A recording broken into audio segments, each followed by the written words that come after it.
नमस्कार, दिवाली टुनाइट में आपका स्वागत है। मैं हूं अंकित वर्मा। अफगानिस्तान के हेरात प्रांत में अज्ञात बंदूकधारियों द्वारा अगवा भारतीय राहत कर्मी के बारे में सेना को ठोस सुराग मिला है। रिपोर्ट के मुताबिक सेना का मानना है कि भारतीय राहत कर्मी गुलरान में हो सकता है। इस मामले में अफगानिस्तान की सेना ने 12 संदिग्धों को भी गिरफ्तार किया है। हालांकि सेना ने अगवा भारतीय प्रेम कुमार के बारे में ज्यादा जानकारी देने से इनकार कर दिया है। अगवा भारतीय का पता लगाने के लिए सेना हवाई जहाज से निगरानी और लगातार छापेमारी कर रही है। वहीं भारतीय विदेश मंत्रालय की तरफ से कहा गया है कि वो लगातार अफगान सरकार के संपर्क में है।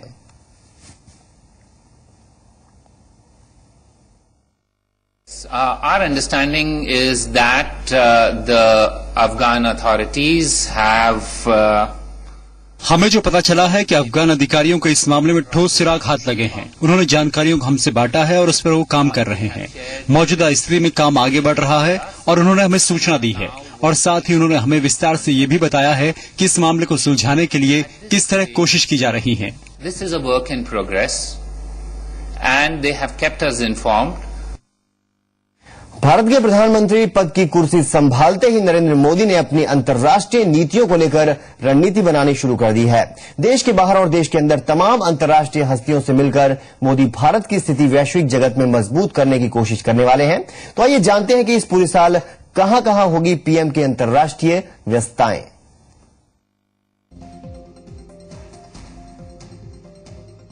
साल 2014 दुनिया के लगभग आधे लोकतंत्रों के लिए चुनावी साल है। कई देशों में चुनाव हो चुके हैं। दुनिया के सबसे बड़े लोकतंत्र के तौर पर पहचाने जाने वाले भारत में भी सत्ता प्रधानमंत्री नरेंद्र मोदी संभाल चुके हैं। इसके साथ ही अंतर्राष्ट्रीय महकमे में उनकी गतिविधियों और नीतियों पर भी चर्चा हो रही है।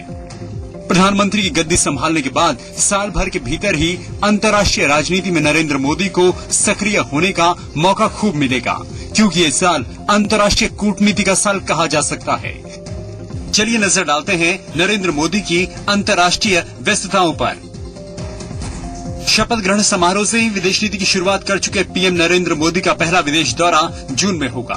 प्रधानमंत्री ने अपने पहले दौरे के लिए भारत के घनिष्ठ सहयोगी राष्ट्र भूटान को चुना है। ओमान के सुल्तान की तरफ से भी आए विशेष दूत ने पीएम मोदी को अपनी शुभकामनाएं दे दी हैं। 8 जून को चीन के विदेश मंत्री भारत आकर प्रधानमंत्री से मुलाकात करने वाले हैं। साल के अंत तक चीनी राष्ट्रपति शी जिनपिंग खुद भी भारत दौरे पर होंगे।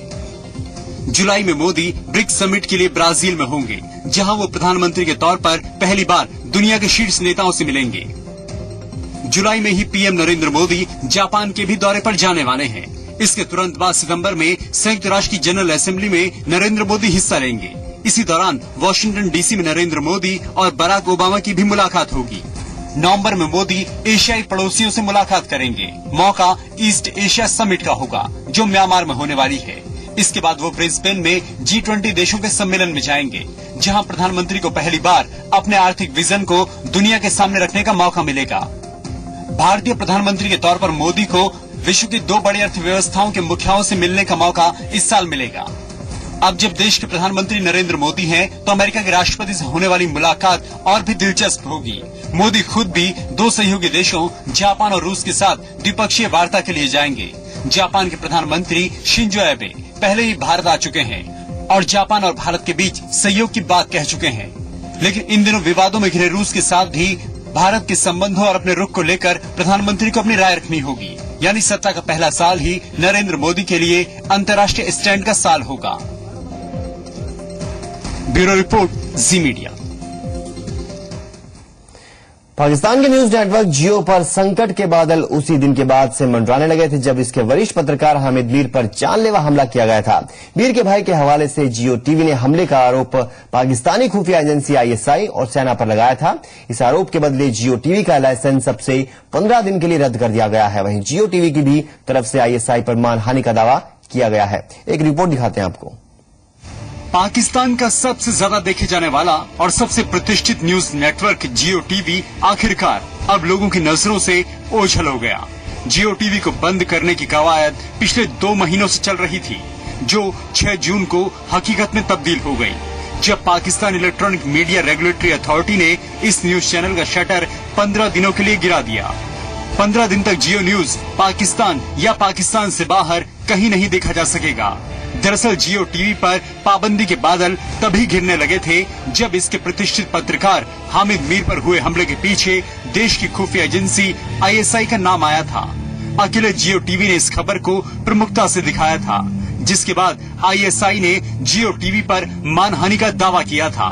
ISI ने अपने ऊपर लगे हुए आरोपों को सिरे से खारिज भी किया और जियो टीवी की इस हरकत का जवाब अब चैनल के शॉर्ट टर्म शटडाउन और 1 करोड़ के जुर्माने के तौर पर दिया है। हालांकि जियो नेटवर्क और जंग ग्रुप ने 26 मई को पाकिस्तान की सेना और ISI से उनका नाम उछाले जाने को लेकर माफी मांग ली थी, लेकिन फिर भी जियो न्यूज को 15 दिन के लिए सस्पेंशन का ऑर्डर मिल ही गया। पहले ही जियो टीवी नेटवर्क के लगभग 14 चैनल पाकिस्तान में दिखने बंद हो गए थे, लेकिन उसे न्यूज चैनल के बंद होने से नेटवर्क को जबरदस्त घाटा उठाना पड़ेगा। साथ ही Pakistan electronic media regulatory authority की ये सजा पाकिस्तानी मीडिया की आजादी के लिए खतरे की घंटी है, क्योंकि आरोपों की जांच के बिना ही यहाँ टीवी चैनल को सजा दे दी गई। जबकि आरोप लगाने वाले हामिद मीर पाकिस्तान का दूसरा सबसे बड़ा नागरिक सम्मान पा चुके हैं और कई चौंकाने वाली इन्वेस्टिगेटिव स्टोरीज को अंजाम दे चुके हैं। लेकिन यही पाकिस्तान का सच है कि वहाँ सत्ता सेना और ISI के आगे नतमस्तक नजर आती है, जिसका खामियाजा अब पाकिस्तानी मीडिया को भी एक तरफा कार्रवाई के तौर पर उठाना पड़ा है। ब्यूरो रिपोर्ट, जी मीडिया।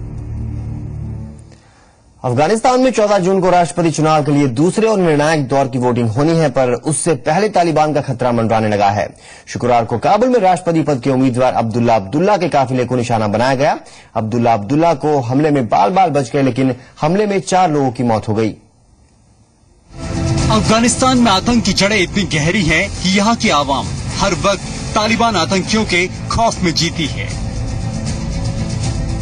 अफगानिस्तान की फिजा में बम बंदूकों की आवाजें गूंजना आम बात है, लेकिन यही आतंक अब इस देश के भविष्य के लिए बड़ा खतरा बन गया है। अफगानिस्तान में इस वक्त राष्ट्रपति चुनाव का दौर चल रहा है। 5 अप्रैल को पहले चरण की वोटिंग में फैसला न होने के बाद अब 14 जून को निर्णायक दौर की वोटिंग होनी है, जिसमें अब्दुल्ला अब्दुल्ला और अशरफ घानी के बीच टक्कर है। लेकिन उससे पहले ही राष्ट्रपति पद के उम्मीदवार अब्दुल्ला अब्दुल्ला शुक्रवार को काबुल में हुए एक हमले में बाल बाल बच गए। अब्दुल्ला अब्दुल्ला के काफिले को निशाना बनाकर किए गए इस हमले में 2 जबरदस्त धमाके हुए, जिसमें 4 लोगों की मौत हो गई और 16 लोग जख्मी हुए, जबकि खुशकिस्मत अब्दुल्ला अब्दुल्ला सुरक्षित बच निकले। अफगान गृह मंत्रालय के मुताबिक पहले एक आत्मघाती हमलावर ने काफिले को निशाना बनाया और उसके बाद सड़क किनारे रखे गए बम में धमाका हुआ। लेकिन काबुल पुलिस प्रमुख मोहम्मद जाहिर ने कहा कि दोनों धमाकों को आत्मघाती हमलावर ने अंजाम दिया। पहले में ड्राइवर ने अपने वाहन को उड़ा लिया और दूसरी घटना में आत्मघाती हमलावर ने विस्फोट किया। हमले के ठीक बाद अब्दुल्ला अब्दुल्ला ने टेलीविजन पर दिए बयान में कहा कि उन्हें कोई नुकसान नहीं हुआ है, लेकिन उनका एक सिक्योरिटी गार्ड जख्मी हुआ है। वहीं काबुल में हुए धमाकों से कुछ कारों और दुकानों को भी नुकसान पहुंचा। हालांकि अभी तक किसी भी संगठन ने इस हमले की जिम्मेदारी नहीं ली है, लेकिन माना जा रहा है कि हमले के पीछे आतंकी संगठन तालिबान का हाथ हो सकता है। अफगानिस्तान इस वक्त राष्ट्रपति चुनाव के दौर से गुजर रहा है, जो इस देश का भविष्य तय करेगा। साथ ही ये भी तय होगा कि किस तरह से अस्थिरता और असुरक्षा के दौर से गुजर रहे इस देश में स्थिरता लौटेगी।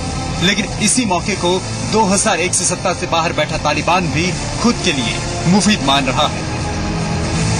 ब्यूरो रिपोर्ट, जी मीडिया। और अफगानिस्तान में राष्ट्रपति चुनाव के लिए 14 जून को निर्णायक दौर की वोटिंग होगी।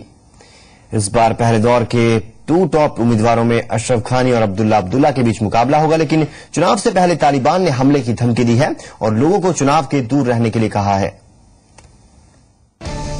तालिबान के आतंक की मार झेल रहे अफगानिस्तान में अब राष्ट्रपति चुनाव के लिए दूसरे और निर्णायक दौर की वोटिंग होनी है। 14 जून को अफगानिस्तान की जनता एक बार फिर अपने मताधिकार का इस्तेमाल करेगी और तभी तय होगा कि मौजूदा राष्ट्रपति हामिद करजई का उत्तराधिकारी कौन होगा। इस बार मुकाबला पहले दौर के 2 टॉप उम्मीदवारों अब्दुल्ला अब्दुल्ला और अशरफ घानी के बीच है। ये दोनों उम्मीदवार 5 अप्रैल को पहले चरण की वोटिंग में 50% से ज्यादा वोट हासिल करने में नाकाम रहे थे। पहले दौर में कुल 8 उम्मीदवार मैदान में थे, जिनमें अब्दुल्ला को 45% और अशरफ घानी को 31.6% वोट हासिल हुए थे।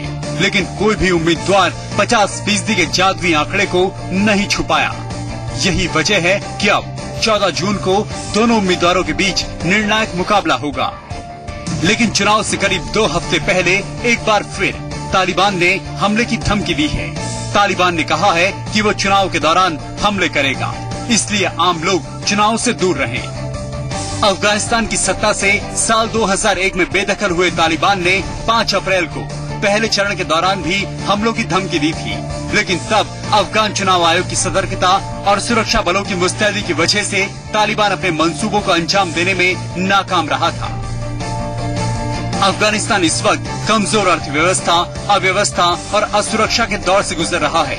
यही देखते हुए तालिबान इस मौके को दोबारा सत्ता में लौटने के लिए मुफीद मान रहा है।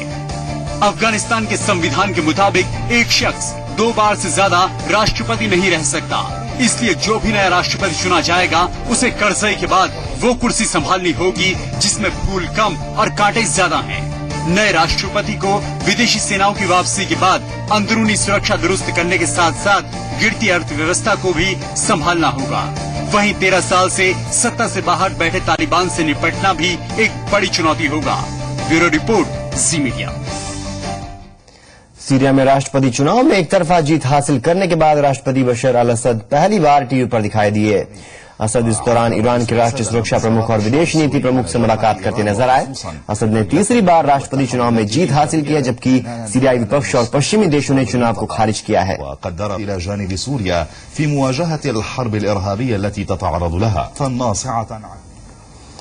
अमेरिका में एक बार फिर शूट आउट की वारदात सामने आई है। इस बार सिएटल पैसिफिक यूनिवर्सिटी के कैंपस में अंधाधुंध फायरिंग हुई है, जिसमें एक शख्स की मौत हो गई जबकि 3 लोग जख्मी हो गए। चश्मदीदों के मुताबिक फायरिंग यूनिवर्सिटी कैंपस के अंदर हुई और हमलावर ने अचानक से लोगों पर गोलियां बरसानी शुरू कर दी। हालांकि काफी मशक्कत के बाद यूनिवर्सिटी स्टाफ ने हमलावर को पकड़ लिया। फिलहाल हमलावर पुलिस की गिरफ्त में है और उसकी पहचान यूनिवर्सिटी के पूर्व छात्र के तौर पर की गई है।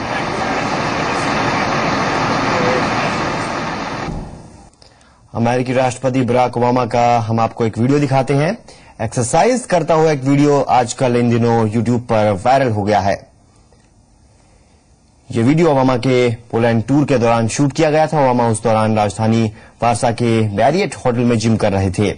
इस वीडियो फुटेज में ओबामा ब्लैक ट्रैक सूट और कानों में हेडफोन लगाए वेट लिफ्टिंग कर रहे हैं। साथ में वो आयरन पंप करते हैं, स्टेप अप और शोल्डर प्रेस करते दिख रहे हैं। दुनिया के सबसे ताकतवर मुल्क के राष्ट्रपति का वीडियो इस तरह से सामने आना हैरान करने वाली बात है। बताया जा रहा है कि अमेरिका के टॉप सिक्योरिटी एक्सपर्ट इस वीडियो क्लिप को रिकॉर्ड करने वाले को तलाश रहे हैं।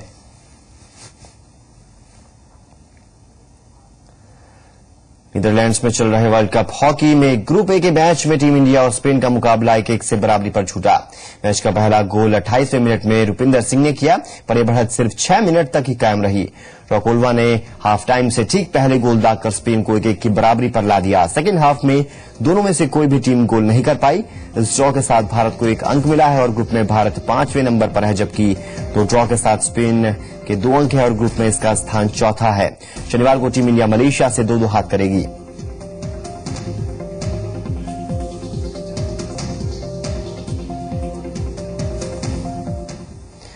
रूस की मारिया शरापोवा ने लगातार तीसरे साल फ्रेंच ओपन के फाइनल में जगह पक्की कर ली है। शनिवार को फाइनल में शरापोवा की भिड़ंत सिमोना हालेप से होगी। शरापोवा ने सेमीफाइनल में कनाडा की यूजेनी बुचार्ड को 4-6, 7-5, 6-2 से हराया। शरापोवा ने साल 2012 में फ्रेंच ओपन खिताब जीता था, जबकि पिछले साल उन्हें फाइनल में हार का सामना करना पड़ा।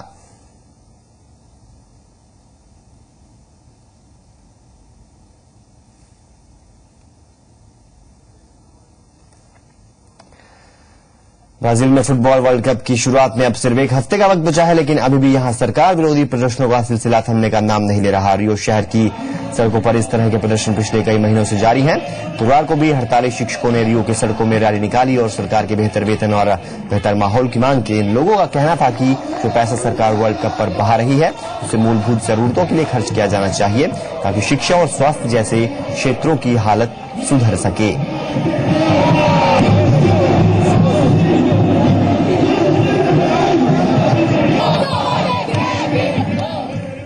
हॉलीवुड में कुछ न कुछ नया होता ही रहता है और हर एक नई खबर यहां गॉसिप बन जाती है। तो इस वक्त क्या चल रहा है हॉलीवुड में खास, देखिए द टॉक ऑफ हॉलीवुड में। Canadian pop star Justin Bieber की कुछ वक्त पहले की गई भूल उनके लिए गले की फांस साबित हो रही है। ऑनलाइन टेब्लॉइड TMZ ने एक बार फिर से बीबर का वो वीडियो दिखाया है जिसमें बीबर अपने ही गाने की पैरोडी पर रेशियल जोक करते नजर आए हैं। हालांकि बीबर ने ट्विटर पर इस टिप्पणी के लिए माफी भी मांग ली है। बैंड रोलिंग स्टोन के मेंबर्स रॉनी वुड और चार्ली वॉट्स ने यरूशलेम के वेस्टर्न वॉल पर अपना परफॉर्मेंस दिया। ये टेल अवीव में किया गया उनका पहला परफॉर्मेंस था। जबरदस्त सुरक्षा के बीच उन्होंने अपने फैन को अपनी साइन की हुई एल्बम भी दी। एक्ट्रेस नियोमी वाट्स को इंसर्जेंट नाम की फिक्शनलेस फिल्म में स्टारकास्ट के तौर पर साइन किया गया है। ये फिल्म डाइवर्जेंट का सीक्वल है। फिल्म में उनके साथ शैलिन वुडले और डियो जेम्स भी होंगे। इस सीरीज की पहली फिल्म मार्च में रिलीज हुई थी जिसने दुनिया भर में $267 मिलियन कमाए। द टॉक ऑफ हॉलीवुड में फिलहाल इतना ही। ब्यूरो रिपोर्ट, जी मीडिया।